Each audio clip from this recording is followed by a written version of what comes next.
아브라함을 따라서 우리가 이제 신앙의 길을 한번 점검해 보기를 원하는데요. 여러분들 요즘에 신앙 상태는 좀 어떻습니까? 우리 LTC의 첫 시간, 우리 지난 시간에 요즘 신앙 상태가 어떻습니까? 이렇게 물어보는 자기소개 시간이 있어요. 요즘 뭐 좋다라는 분도 있고, 네, 옛날에는 안 그랬는데 요즘은 주님과의 만남이 좀 소원하다 뭐 이런 사람도 있기도 하고, 요즘 조금 별 안 좋아서 그거 회복하려고 LTC 한다 뭐 이런 분도 있기도 하고 그렇습니다. 여러분들은 좀 어떻습니까? 신앙은 고정되어 있지 않습니다. 구원의 여정 속에서 다양한 모습으로 나타나고 표현되죠. 성장하고 성숙된 모습도 있지만은 정체되어 있거나 지체되어 있거나 어떤 경우는 퇴보하는 경우도 있죠.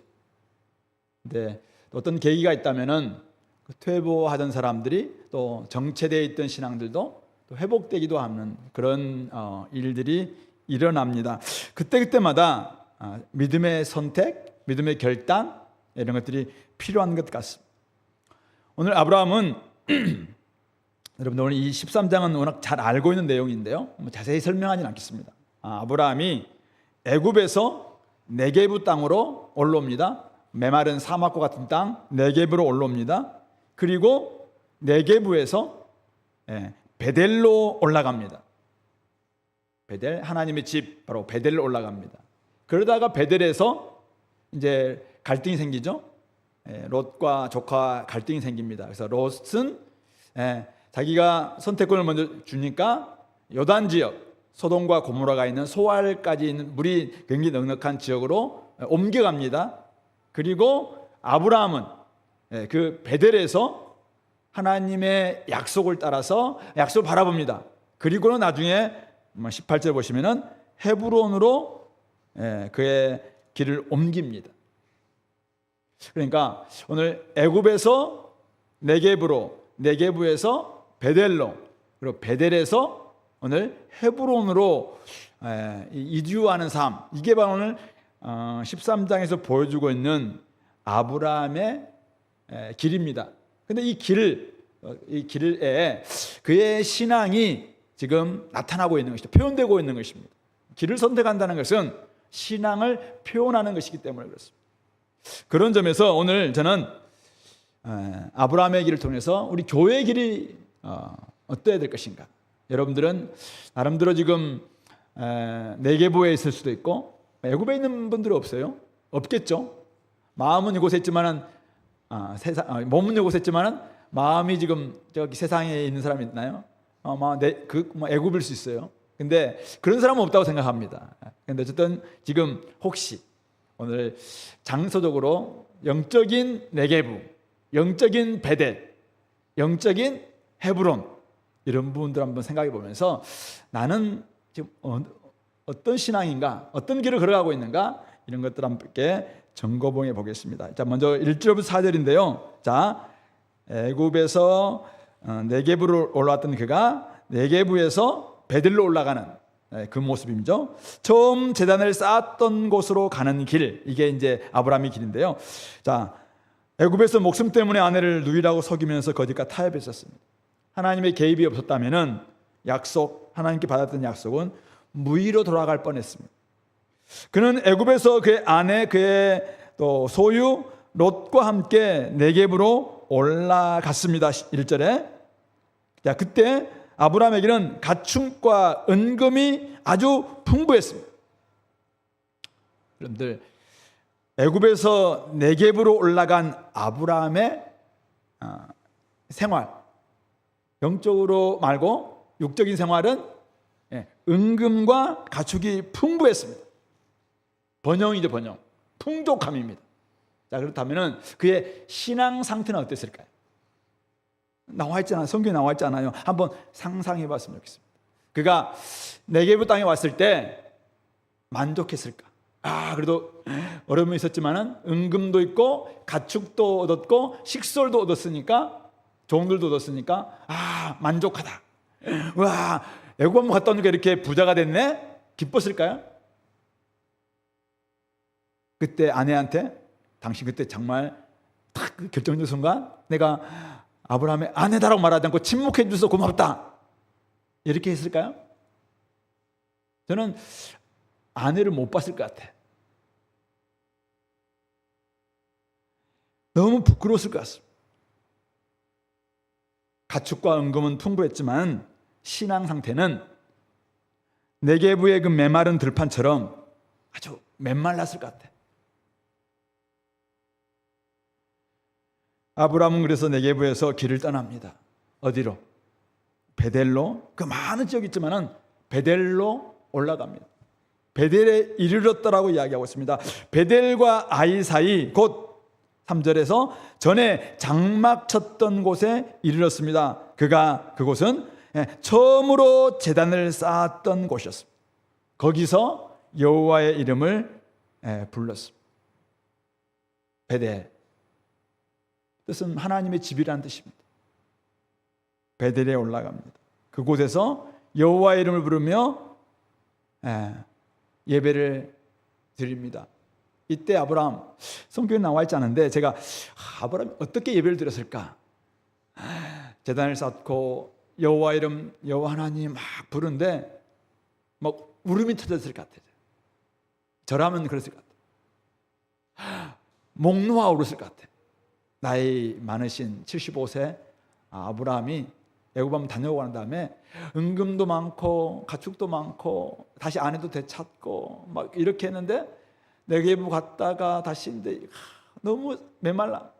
근데 베델에 와서 예배를 대단히 쌓고 막 예배를 드리는데 눈물이 막 펑펑 쏟아져. 제가 군대에 있을 때잖아요. 12월 18일 날 제가 군대를 갔어요. 제가 뭐 성탄절 성국연수 막 하다가 그냥 제가 예수님 역할을 했다잖아요. 근데 제가 보면 예수님이 군대를 갔어요. 예수님 역할 군대 가니까 그 성국이 없어졌어요. 그러고 제가 군대 가서 일주일 만에 이제 딱 예배당에 갔는데 딱 들어서는 순간 제가 펑펑 울었어요. 펑펑. 그 자리 그냥 딱 들어가는 순간 하나님 하는데 막 눈물이 막 쏟아지더라고요. 저는 오늘 이 아브라함이 그러지 않았어요. 뭐 그가 너무 실패했잖아, 실패. 그리고 자기 상태 보니까 너무 풍족한데 영적인 상태는 네게부 땅에서 있을 수가 없는, 너무 자기 상태와 비슷할 것 같으니까 여기서 자기가 견디지 못할 것 같아. 그러니까 베델로 올라가는 거예요. 그래서 막 우는 겁니다. 울 수밖에 없다고는 생각해요. 더 이상 하나님 배반하지 않겠습니다. 더 이상 아내 버리지 않겠습니다. 세상과 타협하지 않겠습니다. 거짓과 타협하지 않겠습니다. 무엇보다도 하나님 내가 약속받고 이곳에 왔는데 이곳 하나님께 주시겠다고 약속했는데 그 약속 제가 가볍게 여기지 않겠습니다. 이렇게 다짐하지 않았을까요? 교회는, 즉 성도는 물질이 아무리 풍부해도 하나님과의 관계가 틀어지면 메마른 길을 걷는 것과 같습니다. 그래야 교회입니다. 그래야 성도입니다. 만약 하나님 관계가 엉망이고 하나님 관계가 막혀있고 하나님께 기도해도 기도도 안 되고 예배도 안 되고 예배만 들으면 무슨 말인지 모르겠고 그냥 잠만 오고 맨날 졸다가 오고 이런 삶이 계속됨에도 불구하고 그냥 은금만 있어도 괜찮고 가축만 있으면 괜찮고 나의 삶에 그냥 풍족함이 있으니까 괜찮다? 그건 교회 아니죠. 사실 그런 사람들은 성도 아닙니다. 제가 보기에는 그래요. 성도들은 하나님을 만족하는 사람들이죠. 하나님의 이름을 부르고 하나님의 예배가 삶의 가장 중심 가치가 있는 사람들이 성도고 교회죠. 그런 사람들을 교회라고 하는 것입니다. 어떻게 해야 됩니까? 아무리 풍족하고 아무리 많고 결혼 생활도 너무 좋아요. 아무런 나를 건드리는 사람도 없어. 근데 내가 너무 메말라 있어. 내가 너무 하나님 앞에서 울어본 적도 없고 눈물 흘린 적도 없고 신앙의 이 맛 기쁨을 회복한 적도 없어요. 그것이 몇 년째 된지 모르겠어요. 어떻게 해야 됩니까? 어떻게 해야 돼요? 처음 제단을 쌓았던 곳으로 돌아가야 돼요. 여호와의 이름을 마음껏 부를 수 있는 바로 그곳, 하나님 앞에서 예배가 회복되었던 다메섹, 베델, 바로 이곳에서 돌아가야 되는 것입니다. 그곳에서 하나님을 이름을 부르면서 다시 한번 내가 누구인지, 나에게 찾아오신 분이 누구인지, 내가 어떤 마음으로 이곳에 있는지, 내가 무엇을 해야 행복한 존재인지 이것을 회복할 수 있어요. 신앙의 회복은 예배 회복에서 시작됩니다. 처음 제단을 쌓았던 곳, 처음 주님을 만났던 곳, 처음 여호와의 이름을 마음껏 불렀던 바로 그곳에서 하나님을 교제가 회복돼요. 이게 살기. 오늘 여러분들 요한복음 4장에서 수가성 여인, 사마리아 여인, 사마리아 산에서 예배를 드립니다. 남편을 5이나 바꿔봅니다. 근데 자기의 이 갈급함, 이 메마름은 해결될 수가 없어요. 진정으로 우리 삶 가운데서 여러분들 아무리 가정이 어려움이 없고 자녀가 잘 되고 여러분 직장 생활이 괜찮고 사업이 번창한다 할지라도 하나님으로 만족해야 되는, 하나님만으로 채워져야 될 이 영역이 지금 있는데 이 부분이 있잖아요. 막혀 있으면, 이 부분이 회복이 안 되면은 우리의 삶은 사실은 내개부 땅과 같은 거예요. 메마름이에요. 메마름.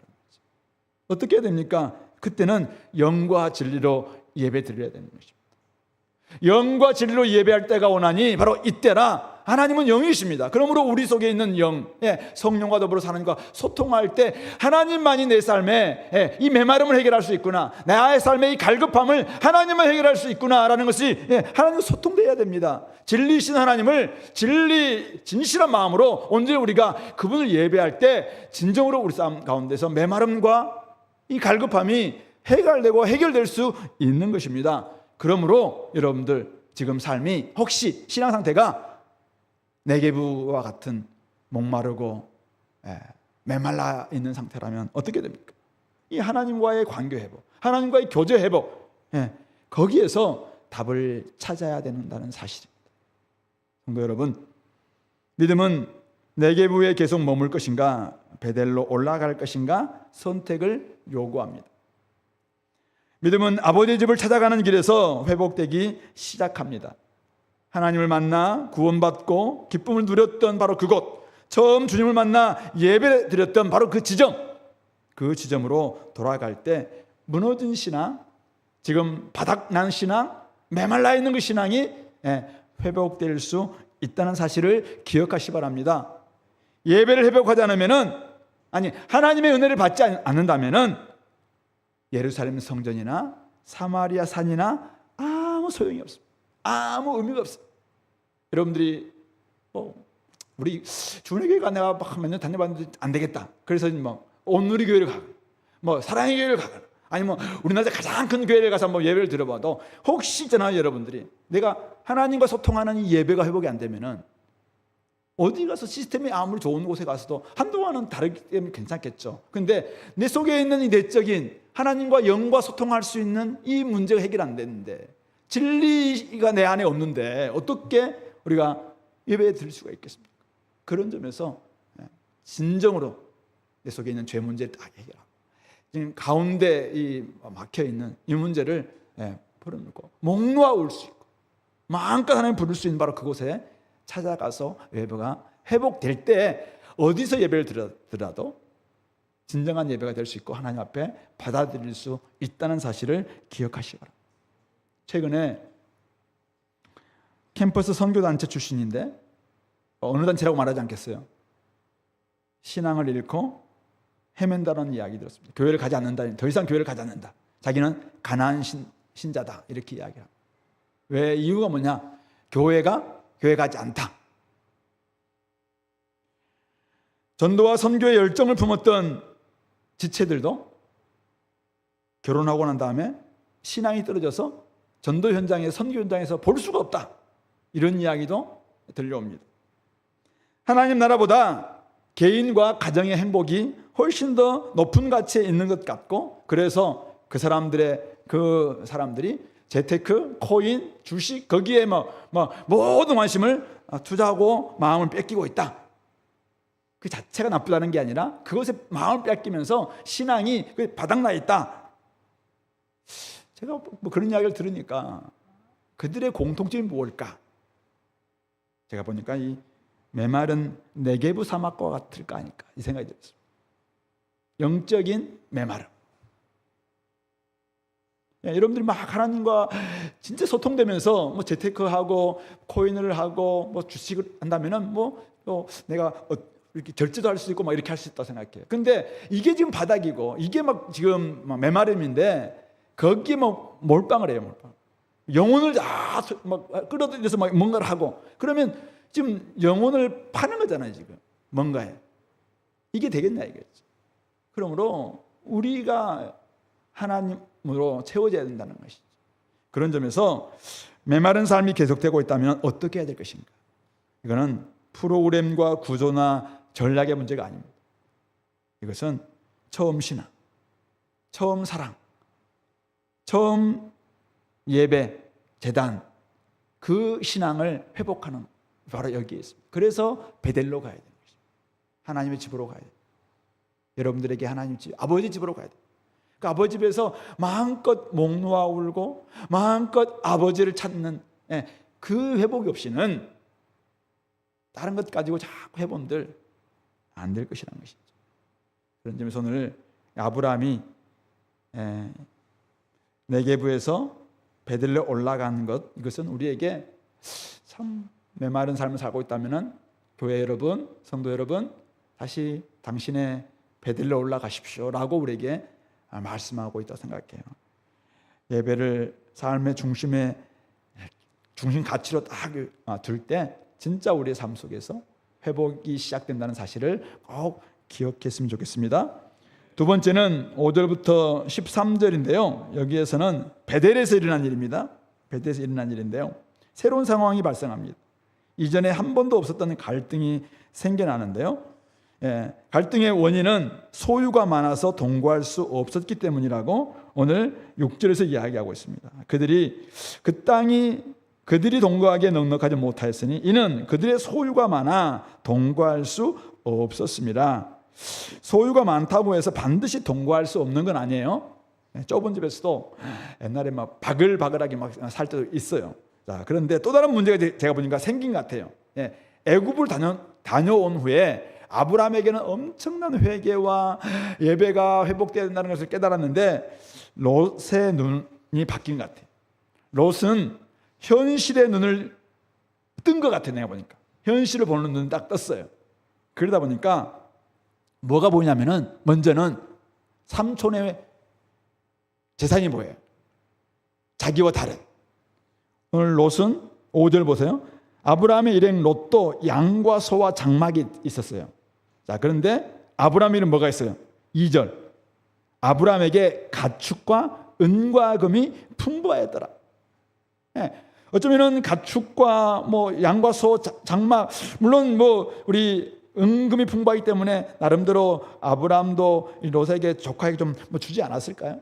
그런데 그런 뭐 이제 그냥 용돈 받는 수준 같은 느낌이 드는 거죠. 근데 애굽에서 뭘 봤어요? 애굽에서는 막 모든 게 풍부했거든요. 그러니까 그걸 본 거예요. 그게 어디서 힌트가 나오냐면은 자, 우리 10절 보실래요? 10절에 이에 롯이 이제 나중에 선택을 하라고 할 때 롯이 눈을 들어서 요단 지역을 바라봅니다. 소알까지 온 땅에 물이 넉넉한 모습을 봤어요. 자, 그런데 그 뒤에 여호와께서 소돔과 고모라를 멸하시기 전이었으므로 이거는 성경 기자의 주석입니다. 그런데 그 뒤에 롯에게는 그 동산이 그런 모습이 여호와의 동산 같았대요.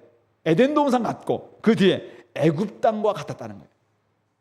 롯의 눈에는 그것이 애굽 땅을 보는 것 같아요. 그러니까 애굽 땅이 자기에게 지금 롤 모델이 되어 있는 거죠.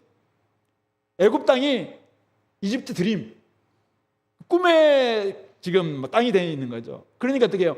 내한테는 삼촌이 가지고 있는 게 없네. 그러니까 뭐 삼촌에 대해서 내가 지금 섬긴 게 얼마인데.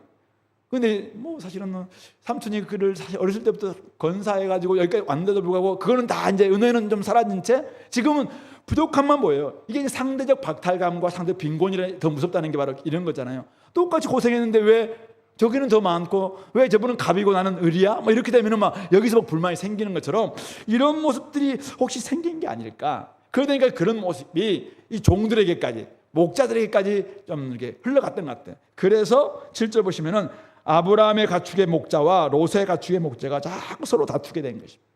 근데 그 앞에는 가나안 사람과 브릿 사람도 그 땅에 거주하고 있으니까 오늘 이 아브라함이 보니까 너무 자꾸 자기 사람들 앞에서 가나안 사람들과 브리스 사람들 앞에서 다투니까 안 되겠다 싶어서 이제 딜레마가 온 거죠. 어떻게 할 것인가? 이 조카를 계속 붙잡아야 되느냐? 아니면은 내보내야 되느냐? 이제 생각하다가 뭐 해결했던 것 같아요. 그래서 그가 찾아갑니다. 8절 아브라함이 롯에게 찾아갑니다. 가서 이렇게 이야기하고 있죠. 따지러 가는 발걸음은 아니었어요. 야, 네가 지금 내가 해준 게 얼마인데 네가 막 이러냐라고 따지러 간 건 아니었어. 한 세 가지 정도 일단은 해결하기 위한 기준 원칙을 정합니다. 먼저 자 8절 말씀이 원칙이죠. 우리는 한 친족이다. 친족, 형제다, 형제. 그래서 나나 너나 내 목자나 네 목자나 서로 다투게 하지 말자. 우리는 형제니까 화평해야 된다. 이게 이제 원칙이에요. 두 번째는 객관적 상황을 인식하면서 대안을 제시합니다. 객관적 상황이 함께 지냈다가는 또다시 싸울 수 있겠다라는 게 객관적 상황. 이미 파이 자체가 너무 적다는 거잖아요. 너무 우리가 동거할 사람들은 많고 땅은 좁는 이런 상황이 지금 되어 있다라는 걸 객관적으로 인식한 것이죠. 그러면서 대안을 제시하는데 9절 전반절 내 앞에 온 땅이 있지 아니하냐 나를 떠나가라. 야, 네 혼자 아니면 나를 떠나라 이 말이 아니라 세 번역은 이렇게 번역하고 있어요. 네가 보는 앞에 땅이 얼마든지 있으니 따로 떨어져 살자. 이렇게 이제 대안을 제시하는 것입니다. 자, 떨어져 사는데 자, 내가 그래도 삼촌이니까 내가 먼저 선택할게. 이렇게 말하지 않고 세 번째 우선 선택권을 양보하고 있어요. 자, 9절 하반절. 네가 좌하면 나는 우하고 네가 우하면 나는 좌하겠다. 이렇게 선택권을 내려놓고 있습니다. 양보하고 있는 모습. 결국은 베델에 거할 때도 문제가 생길 수 있다는 걸 보여주고 있는데 어쨌든 문제가 생겼을 때 어떻게 할 것인가, 어떤 길을 가야 되는가라는 것입니다. 우리가 절대로 놓치지 말아야 될 것이 무엇인가, 이것은 딱 붙잡는 거예요. 핵심 가치 이걸 딱 붙잡고 나머지 부분에 대해서는 우리가 양보할 수 있어요. 그러니까 자기 희생과 헌신 없이는 양보가 잘 안 될 거예요. 배려한다는 것은 뭐냐면 나를 내려놓는다는 거잖아요. 이거는 이제 주님께서 보여주신 태도인데 어쨌든 근데 반드시 붙잡아야 될 가치, 이거는 포기해서는 안 돼요. 오늘 아브라함이 붙잡은 가치는 뭐예요? 우리가 형제라는 거죠. 형제는 다투어야 될 존재가 아니라 이것은 화목해야 될 존재다. 이게 이제 붙잡은 가치예요. 그리고 나머지는 밖에 있는 저 땅, 그 땅에서 얼마든지 우리 갈 수 있다. 그리고 선택권은 내가 양보할게. 네가 먼저 선택해라. 네가 좋은 땅을 선택해라. 나머지 부분들은 내가 나는 얼마든지 괜찮다. 이렇게 하면서 이제 문제 해결을 하고 있는 것입니다. 제가 여기서 우리 교회 한번 적용해 본다면은 교회 안에서 다양한 문제가 생길 수 있어요. 크고 작은 갈등이 생길 수가 있습니다. 우리 교회 안에서 베델이라는 이 교회 안에서도. 자, 그런데 어떨 때는 이제 교회에서 막 잘못한 사람들을 책망하고 어떨 때는 이제 징계할 수 있어요.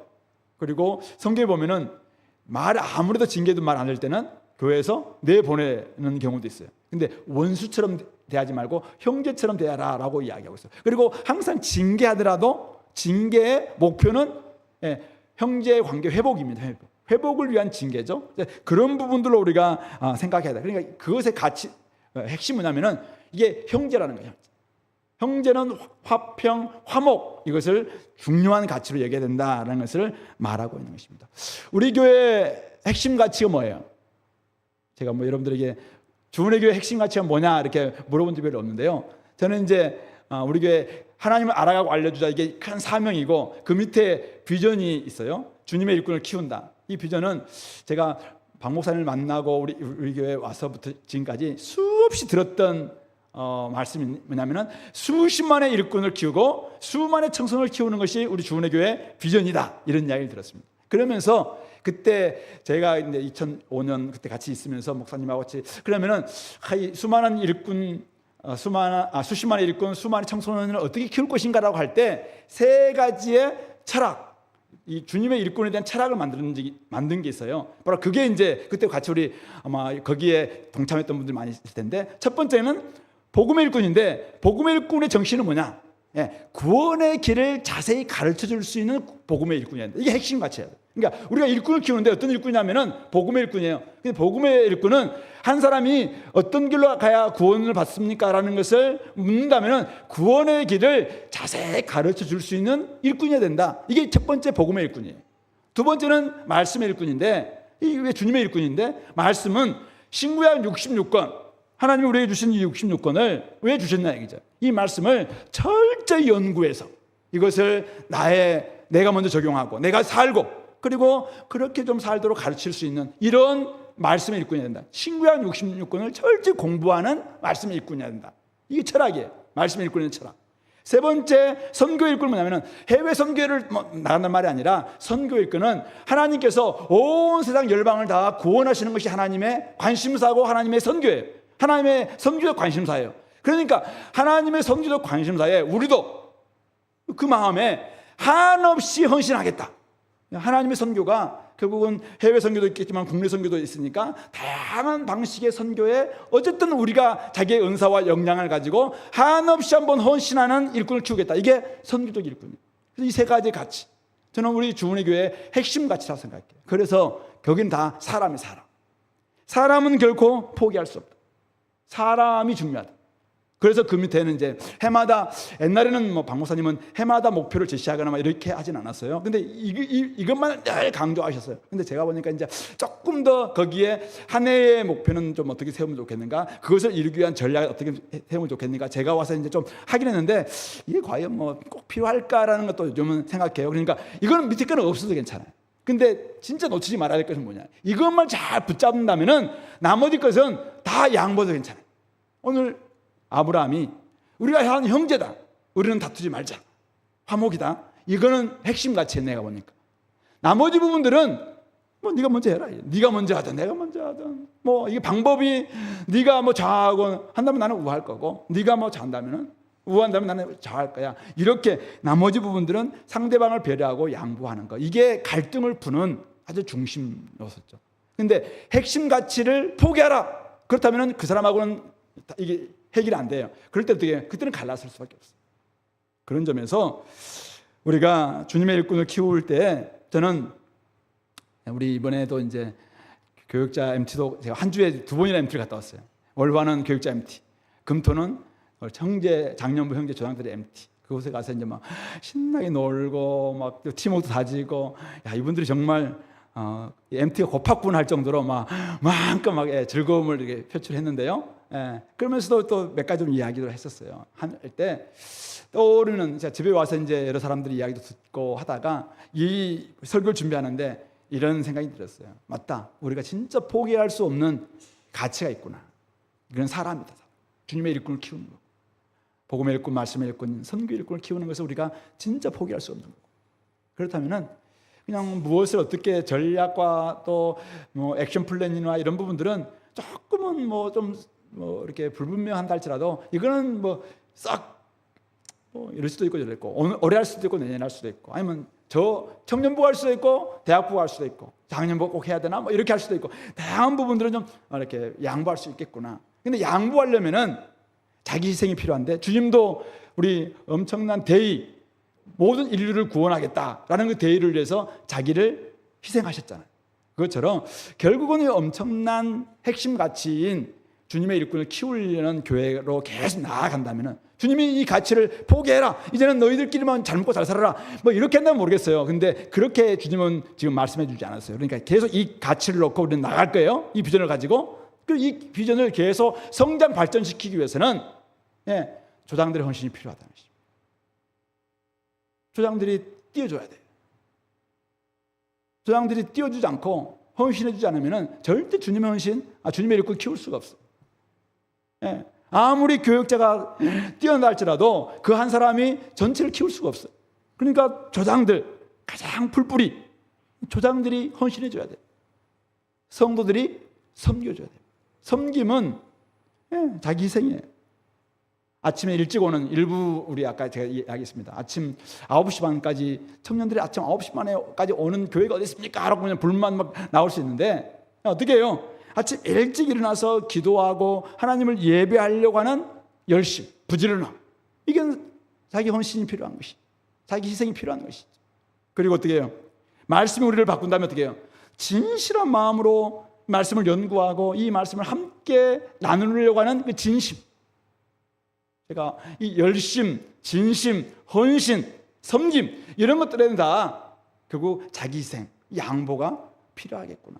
이거는 일방적인 여러분들이 요구하는 게 아니라 저도 그렇고 서로가 부서들도 마찬가지고 이런 것들이 필요하겠구나 생각이 듭니다.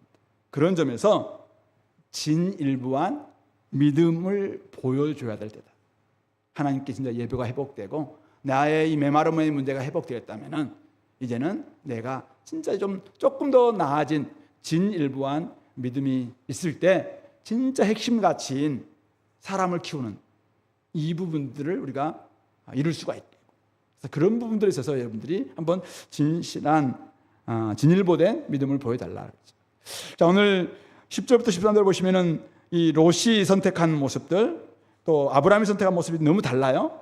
보시면은 롯은 요단 지역을 바라봅니다. 소알까지 온 땅에 물이 넉넉한데 여호와의 동산 같고 애굽 땅과 같았다. 그래서 11절에 롯이 요단 온 지역을 선택하고 동으로 옮기니 그들이 서로 떠났다. 이제 따로 이제 살게 되었다. 그래서 화평을 유지하게 되었다라는 걸 이야기하고 있는 것이죠. 근데 13절에 12절 보시면 롯은 그 지역의 도시들에 머무르면서 장막을 옮겨 소돔까지 이르렀어요. 그의 눈은 굉장히 현실적인 눈이에요. 지금 어디가 가장 애국 같은가? 어디가 가장 지금 내 목축지, 나의 살림살이를 넓게 할 수 있는 곳인가? 이걸 목을 딱 보는 거죠. 목사들이 목을 잘 봐야지 교회를 부흥한다 이런 설이 있어요. 그래서 목사다 이런 말이 있는데 그거 좀 이상한 거잖아요. 목을 잘 봐라. 그래서 2호선과 3호선이 만나는 이곳에 주은의 교회를 세운 것도 목을 잘 본 거다. 어떤 분들이 그렇게 하는데 농담이고. 어쨌든 그렇습니다. 그러면서 오늘 이 롯이 뭘 잘 봤냐면은 어디에 있으면 내가 가장 잘 될 것인가 이걸 본 거죠. 그래서 도시들에 머무릅니다. 근데 그 장막을 옮겨서 소돔까지 이르렀다는 것이죠. 그가 지금 소돔이 악함에도 불구하고 소돔을 선택했다는 말이 아니에요. 그는 현실의 눈을 봤어요. 그러니까 소돔이 진짜 온 땅에 물이 막 넉넉한 요단강 저 갈릴리 바다와 사해 바다를 잇는 쭉 내려오는 바로 그 요단강 주변에 있는 바로 곳이니까. 그래서 이 가나안 땅 저 밖에 있다라고 어떤 사람들은 그렇게 이제 평가하기도 해요. 근데 소돔 사람들은 13절에 여호와 앞에 악하고 죄인이었다, 큰 죄인이었다. 이게 이제 주석하고 있는 것이죠. 근데 그걸 못 봤다는 거예요. 롯은. 반면 아브라함은 어때요? 가나안 땅에 12절 거주했다. 남게 되었다. 하나님께서 뭐라고 하나님을 기다리는 거잖아요. 하나님이 뭐라고 말씀하실지, 하나님이 어떻게 나의 삶을 인도할지. 롯이 떠났습니다. 외롭죠. 근데도 불구하고 그곳에 계속 남는 이런 결정을 하고 있는 것입니다. 현실 감각의 차이일지 아니면 어떤 차이일지 아브라함은 하나님이 주신 비전 이 가나안 땅에 계속 남는 결정을 했고 이 롯은 현실의 눈을 가지고 요단 지역과 소돔을 선택하는 이런 선택을 하고 있습니다. 눈앞에 보이는 현실보다 하나님의 나라를 바라보며 기다리는 선택을 한 이 아브라함은 아마도 제가 보기에는 애굽에서의 실패가 굉장히 큰 그의 자산이 되지 않았을까 생각해 봅니다. 그런 감각 어디서 배웠을까? 눈앞에 보이는 현실, 목숨 때문에 눈앞에 보이는 현실 앞에서 거짓과 타협하고 현실과 타협했을 때 자기가 너무 부끄러웠다는 것을 너무 몸소 체험했기 때문에 그는 이런 결정을 했던 게 아닐까 생각합니다. 분명히 아내든 그에게도 딜레마가 있었을 거라 생각해요. 아니 롯이 이런 눈을 가진 것처럼 아브라함이라고 딱 보면 그 모르겠습니까? 살아온 삶이 75년 적어도. 그러면 이거는 날씨만 봐도 몸에 아픔만 봐도 내일 배울 것 같다 이렇게 아는 분들이 바로 75세쯤 되면 그렇게 아는 거예요. 근데 지금 이런 현실의 눈이 없었겠어요?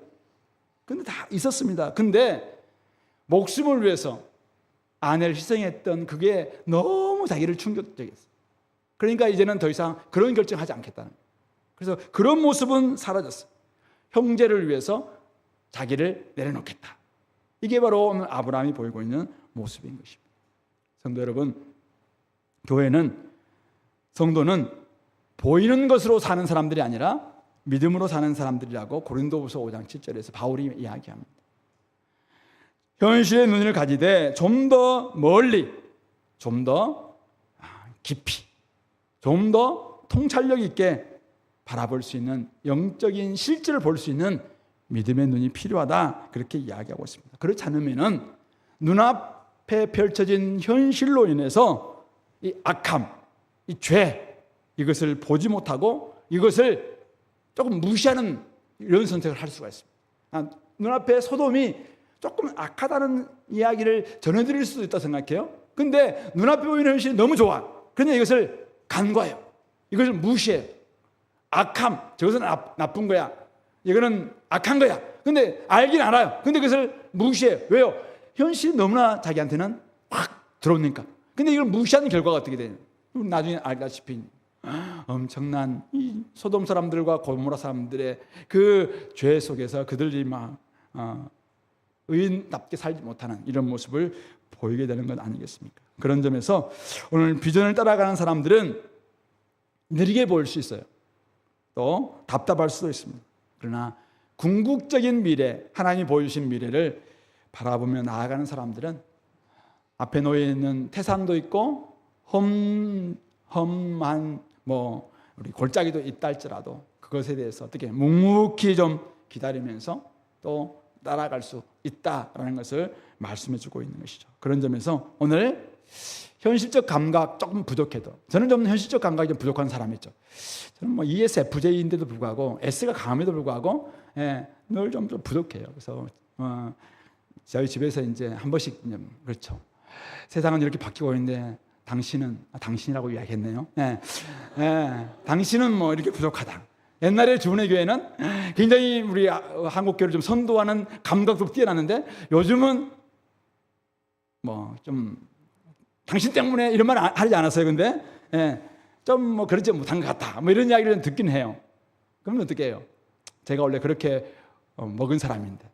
그래서 현실적 감각이 좀 부족해도 비전을 따라서, 믿음을 따라서 주님께서 인도하실 것을 더 믿고 좀 따라가는 것, 이것이 좀 필요한 게 아닌가, 이런 생각을 하게 됩니다. 어쨌든 우리 교회 지금 사람을 키우는 것 굉장히 중요해요. 여러분들이 너무 중요합니다. 이 일에 우리가 다 함께 마음을 잘 모으고 현실을 택할 것인가, 아니면은 하나님이 주신 비전을 택할 것인가, 말씀하실 때까지 좀 기다릴 것을 택할 것인가, 이런 것들을 잘 좀 선택하면서 교회의 길을 제대로 걸어갈 수 있기를 바랍니다. 마지막 14절부터 18절 말씀인데요.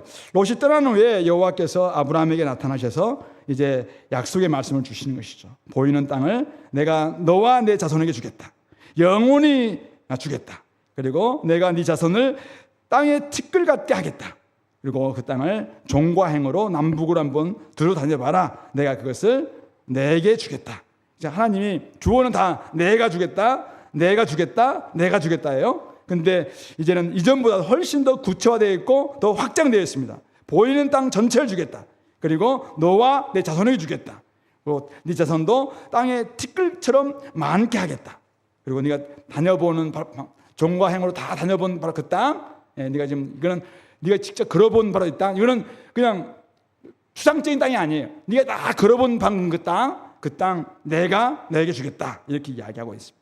그래서 18절 말씀, 이에 아브라함이 장막을 옮겨 헤브론에 있는 마므리 상수숲에 이르면서 거기에 거주하고 거기서 여호와를 위하여 제단을 쌓고 있습니다.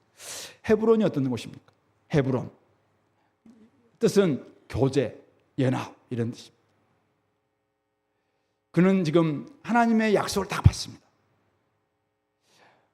롯도 떠났습니다. 좀 외로울 수도 있겠죠. 고독할 수도 있습니다. 근데 하나님이 나타나셔서 하나님이 말씀해 주십니다. 약속을 주십니다.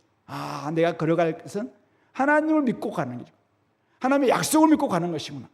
그래서 헤브론, 하나님과의 교제, 하나님과의 연합을 위해서 그곳에 가서 단을 쌓고 하나님과 함께 깊은 연합에 들어가고 있는 것입니다. 롯과 헤어진 후 하나님이 아브라함이 주셨던 이 말씀, 이 약속을 온전히 의지하고, 그래서 헤브론을 걸어갈 때 또 약속을 늘 기억하면서 걸어가는 것이죠. 우리 교회가 걸어갈 길은 두 가지의 길잡이 필요합니다. 하나는 목표, 하나는 약속이죠. 마지막이 어떻게 될 것인가? 이 표대, 이거는 명확해야 됩니다. 방향이 명확해야 됩니다. 이거 분명해야 됩니다. 하나님의 약속은 명확해야 됩니다. 뚜렷해야 됩니다. 그리고 그때 걸어갈 수 있도록 하나님께서 주시는 말씀, 그때 오늘 나에게 주시는 말씀, 하나님 말씀, 주의 말씀은 내 발의 등이요 내 길의 빛입니다. 고백했던 시편 기자처럼 날마다 말씀 의지하면서 걸어가는 길잡이가 두 개 돼요. 하나는 방향을 바라볼 수 있는 약속과 오늘 걸어갈 수 있는 이 말씀, 이 길잡이를 가지고 믿음을 따라 걸어가는 길, 이게 바로 교회의 길이다라는 것을 말씀하고 있어. 그럴 때 그곳에 가서 마음껏 하나님과 함께 교제하고 연합할 수 있고, 그러면서 마지막 진정한 연합, 진정한 교제인 천국에 이룰 수 있는 사람들이 바로 교회라고 볼 수가 있는 것입니다. 그래서 유진 피터슨은 우리 한길 가는 순례자라는 책이 있어요. 그 책의 영어 제목이 어떤 오래된 한 방향을 향한 오래된 순종, 바로 이것이 책 제목입니다. 방향은 한 방향이에요. 명확한 방향이에요. 근데 그 오래된 순종이에요. 오래된 순종, 그냥 왔다 갔다 하는 순종이 아니라, 그만 포기하는 순종이 아니라 끝까지 걸어가는 그 순종. 그렇게 하려면 약속이 명확해야 되고, 그럼 매일매일 GPS처럼, 내비게이션처럼, 또 나침반과 지도처럼 늘 말씀이 여러분들 가운데 있어야 된다라는 것을 말씀하고 있는 것입니다. 화려하지 않아도 하나님 믿고 말씀을 따라 헤브론으로 나아가는 길, 그것이 바로 우리 교회가 또한 걸어가야 될 길인 것입니다. 하나님을 가까이 함이 내게 힘이다 라고 고백했던 시편 기자처럼 오늘 우리도 바로 거기서 여호와께 제단을 쌓고 함께 묵묵히 정말 주님과 교제하면서 마음껏 주님을 찬양하기 위해서 묵묵히 그 길을 걸어갈 수 있게 되기를 간절히 소망합니다. 결론을 내면 인생은, 사르트르라는 분이 했다고 이야기해요. 제가 어떻게 들었던 말이에요. 인생은 B와 D 사이의 C다, 이런 말을 들어봤죠.